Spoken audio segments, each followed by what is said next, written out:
તાળીઓથી વધારવો પડે ભાઈ.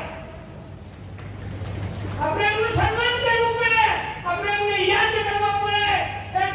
એક આદિવાસી નો દીકરો ડોક્ટર બને, વકીલ બને, કલેક્ટર બને, આવા સપનો સાહેબ કોંગ્રેસના સમયમાં નહોતા. અને જ્યારે ભાજપની સરકાર બની, નરેન્દ્ર મોદી મુખ્યમંત્રી બન્યા, એમને વિધાનસભાની અંદર આદિવાસી સમાજના 5,872 ગામડા આવે, 15 જિલ્લા આવે, 90 લાખની વસ્તી હતી.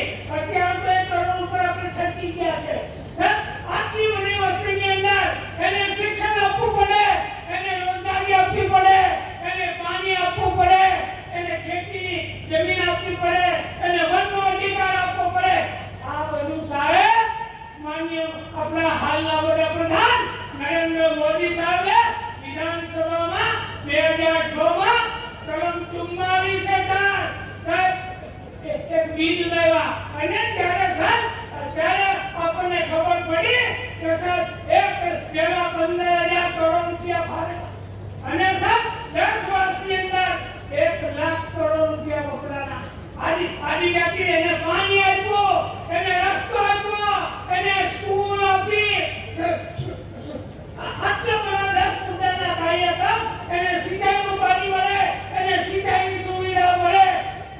આ બધું ભાજપની સરકારમાં થયું છે. મારે એટલું કહેવું છે, આવનારા દિવસોની અંદર આપણા ગુજરાત રાજ્યના મુખ્ય પ્રધાન આપણા ભૂપેન્દ્રભાઈ પટેલ સાહેબ બીજુભાઈ વિધાનસભામાં બીજા 1 લાખ કરોડનું બજેટ આપણને આપ્યું છે. 10 વર્ષમાં સાહેબ જવાનું છે. હમણાં જયંતિભાઈ બોલતા હતા, ઘોડેની મારી વિધાનસભામાં આવે. હું બીજી ટર્મનો ધારાસભ્ય છું, પણ કોઈ રાખવાનું હોસ્પિટલ મેં પહેલા જોઈ નહોતી. આ મોદી સાહેબનો પ્રતાપ છે.